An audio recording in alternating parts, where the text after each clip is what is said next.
pour ce nouvel épisode du CVV Show. Aujourd'hui, je voudrais qu'on parle principalement de la prière. J'aimerais qu'on échange ensemble une nouvelle fois, comme je le dis à chaque fois, c'est un échange, c'est vraiment un partage. Donc si vous avez des choses à me dire sur les épisodes précédents ou à partager avec moi, ou vous voulez qu'on exhorte et qu'on s'exhorte les uns les autres sur certains sujets, sur certaines préoccupations, sur certaines inspirations que le Saint-Esprit vous aurait mis à cœur, ou des questions tout simplement qui vous viennent à l'esprit et pour lesquelles vous souhaitez avoir des éléments de réponse, parce que une nouvelle fois, je n'ai pas la vérité, mais peut-être qu'à travers moi, Dieu peut vous guider vers elle. N'hésitez pas à me contacter par mail, sur Instagram, sur les différents réseaux sociaux. Ce sera avec grand plaisir que je partagerai avec vous. Donc, comme je le disais au début, aujourd'hui, on va parler de la prière. Pourquoi? Parce qu'une fois, je discutais une nouvelle fois avec une amie et elle me disait qu'elle avait des soucis, elle me disait qu'elle avait des préoccupations, elle me disait qu'elle avait vraiment des interrogations et auxquelles elle n'avait pas de réponse. Et moi, tout naturellement, qui suis quelqu'un de convaincu de la présence et de la proximité et de la réalité de Dieu, je lui ai dit, bah, écoute, pourquoi est-ce que tu n'essayes pas de prier? Elle m'a fait comprendre qu'elle n'était pas très croyante et que donc elle avait des hésitations et en discutant avec elle, en investiguant un petit peu en creusant un petit peu dans son souci, j'ai constaté et j'ai remarqué que son principal souci c'était de prier. Pas dans le sens de faire le premier pas et de prier, c'est que pour elle, elle ne savait pas prier. Elle ne savait pas ce que c'était prier. Elle considérait la prière comme quelque chose de tellement protocolaire et de tellement procédurier et auquel il faut être entraîné, un peu comme les moines avec voilà, une séquence d'étapes et d'enchaînements bien précis pour pouvoir parler à Dieu. Et ce que je voudrais partager avec vous aujourd'hui dans ce petit épisode, c'est la simplicité de la prière. Prière, on dit tout ce qu'on ne sait pas faire. Mais moi, je vais essayer de vous révéler que prier, vous savez tous faire, mais vous vous en rendez même pas compte. La première question qu'on peut se poser, c'est qu'est-ce que c'est que prier? Prier, en réalité, c'est quoi? Moi, ce que je voudrais vous dire, c'est que la prière, d'abord, ce n'est pas être un beau parleur.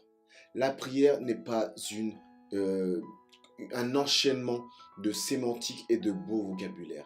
La prière, c'est pas le fait de dire des beaux mots, c'est pas le fait de dire des belles paroles, d'avoir des belles images, d'avoir des belles expressions, d'être poétique.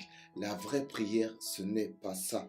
Dieu n'a que faire de la qualité de ta sémantique, n'a que faire de ta prose. Il s'en fout complètement si tu utilises un la à la place d'un le. C'est pas son problème. Que tu pries en anglais, en français, en lingala, en allemand, en espagnol, en italien, peu importe d'où tu viens, Dieu comprend d'une part toutes les langues et Dieu n'a que faire de la qualité de tes mots et de tes paroles.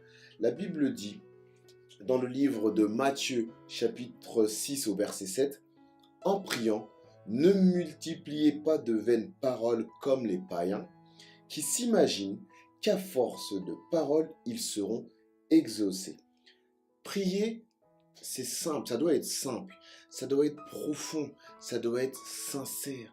La prière, c'est une véritable expression, c'est vraiment, la Bible dit que on dépose son cœur auprès de Dieu. Tu viens avec tes qualités et avec tes défauts et tu viens faire un constat auprès de Dieu. Tu viens lui parler et lui dire, écoute, voilà tel est mon problème, pardon, telle est ma situation, telle est ma préoccupation, tel est mon désir. Qu'est-ce que tu peux faire pour moi?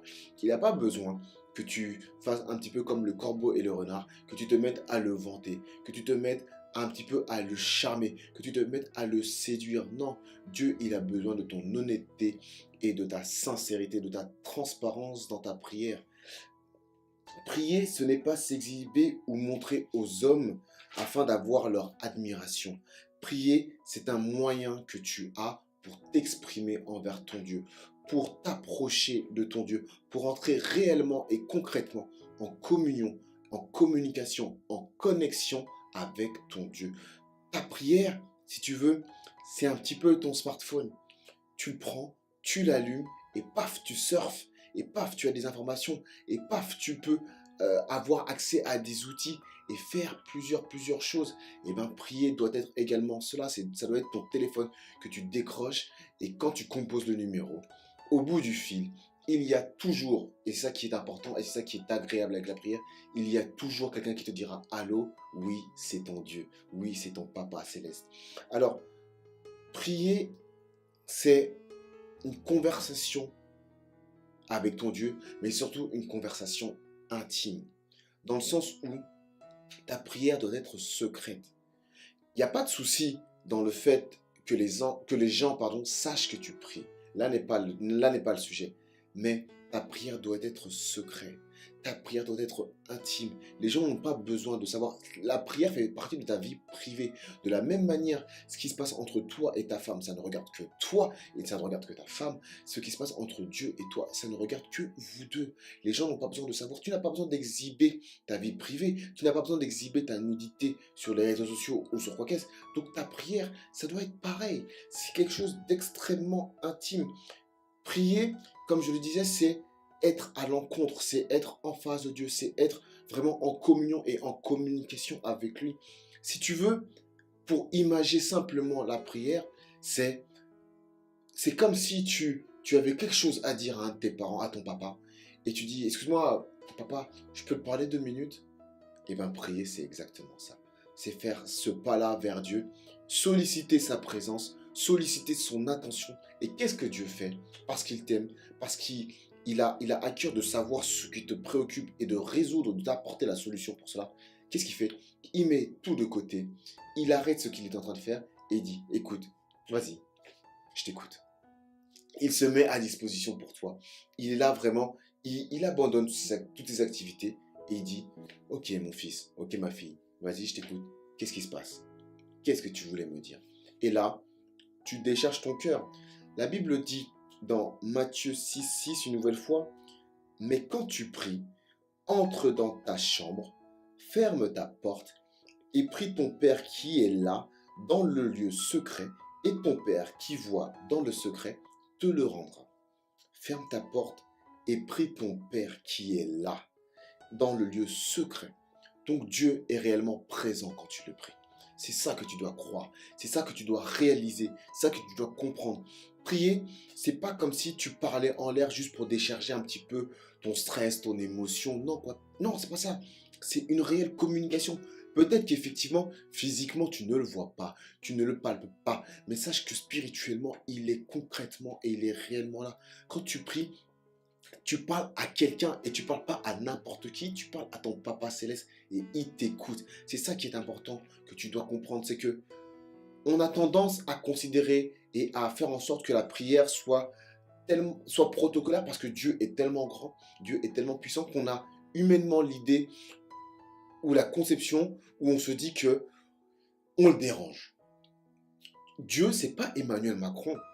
Pour Emmanuel Macron, tu dois prendre un rendez-vous. À chaque fois que tu as besoin de prier Dieu, il est là et il se rend disponible pour toi, mon frère, il se rend disponible pour toi, ma soeur. Et c'est ça qui est exceptionnel, c'est ça qui est génial, c'est que quand tu as besoin de lui, tu peux le solliciter à tout moment. Tu n'as pas besoin de rendez-vous. Il n'a pas besoin de reminder sur son agenda, comme toi et moi, pour se rappeler que, ah non, je dois être là. Non, il est tout le temps là. La Bible dit, prie ton Père qui est là, qui est là. Il est présent. Il est vraiment là. Et je dirais même qu'il t'attend. Il attend que tu viennes le solliciter dans le lieu secret.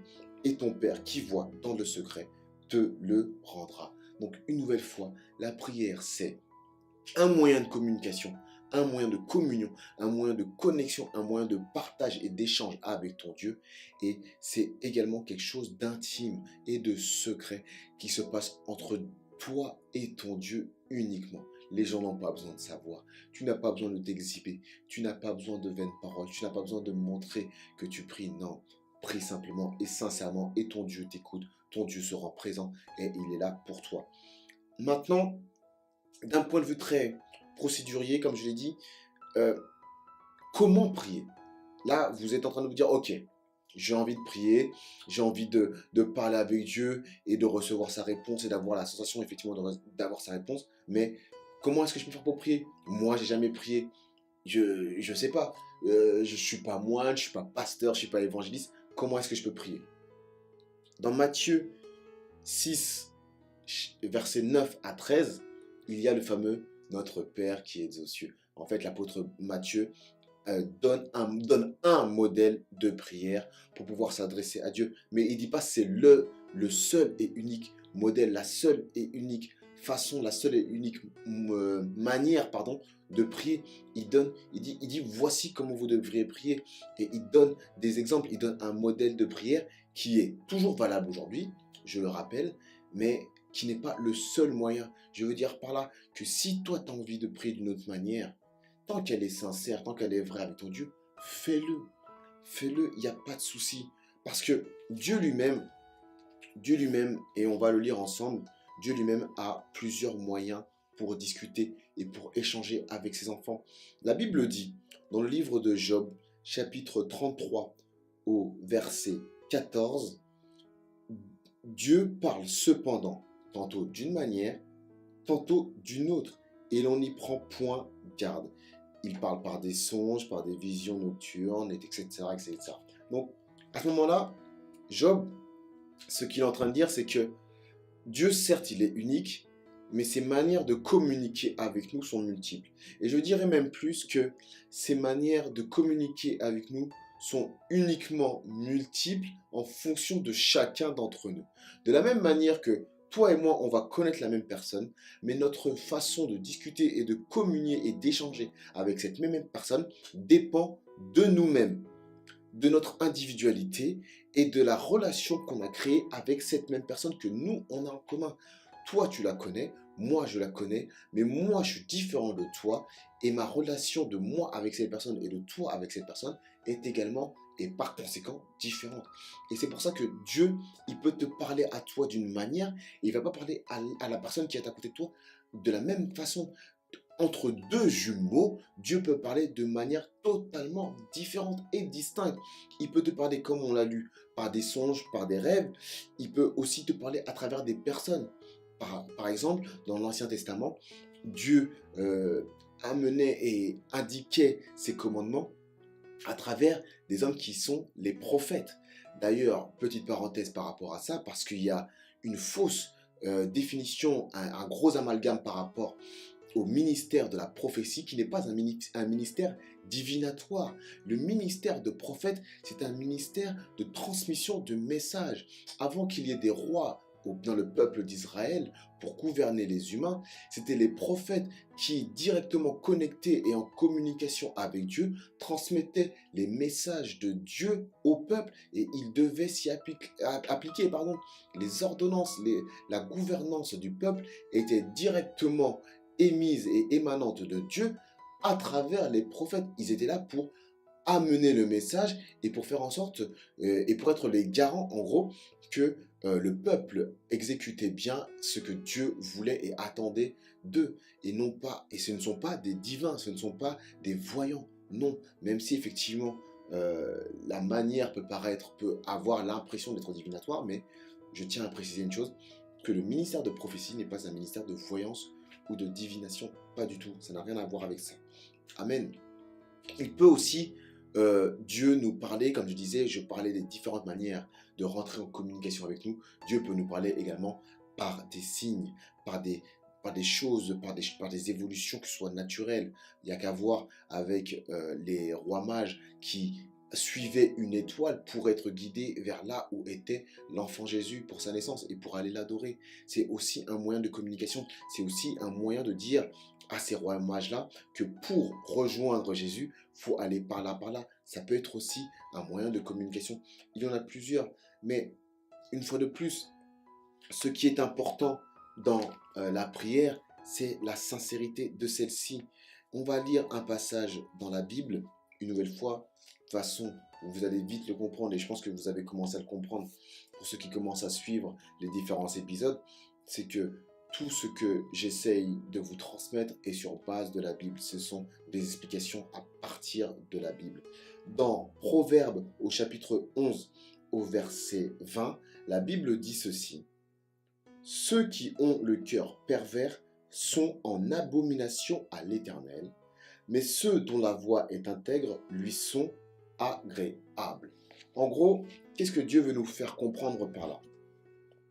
tu as des préoccupations, tu as un sujet que tu voudrais amener devant Dieu, exposer devant Dieu, auquel tu voudrais avoir une réponse, un retour de la part de Dieu pour savoir qu'est-ce que tu dois faire, quelle solution tu dois apporter, quelle marche tu dois suivre. En gros, vraiment, qu'est-ce que tu dois exécuter et qu'est-ce que tu dois faire, comment tu dois marcher, comment tu dois suivre sa parole dans la vie de tous les jours.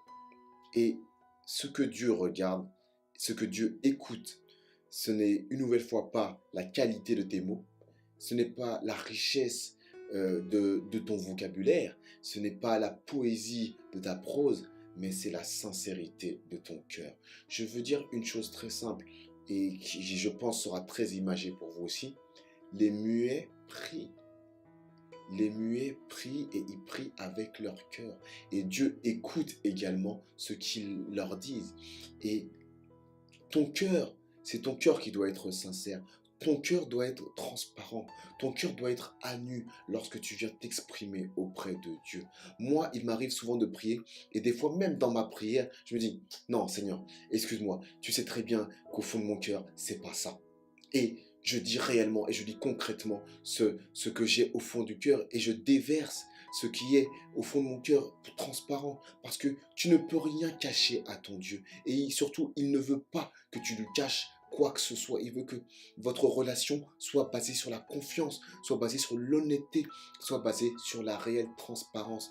Et donc, ce que je veux te dire par là, ce que Dieu essaie de te faire comprendre par là, c'est que non seulement il est là, il est présent et il veut t'écouter, mais toi quand tu t'approches de lui, viens avec toute l'honnêteté dont tu peux faire preuve.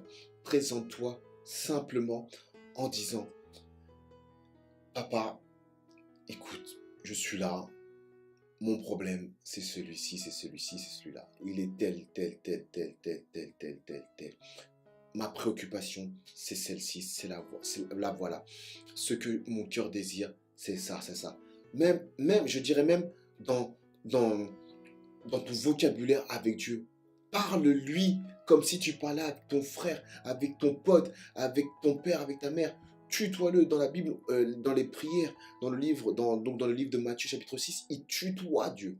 C'est pour dire qu'il y a une intimité, il y a une proximité, il y a une réelle relation avec Dieu qui fait que dans ta manière de t'exprimer et d'exprimer ce qu'il y a dans ton cœur, tu dois être libre, tu dois te sentir à l'aise dans ta communication avec Dieu. Et c'est ce que Dieu recherche, c'est ce que Dieu te demande de faire aujourd'hui. C'est de prendre conscience et de réaliser qu'il est là, qu'il est prêt à t'écouter et que toi, approche-toi. Approche-toi tout simplement.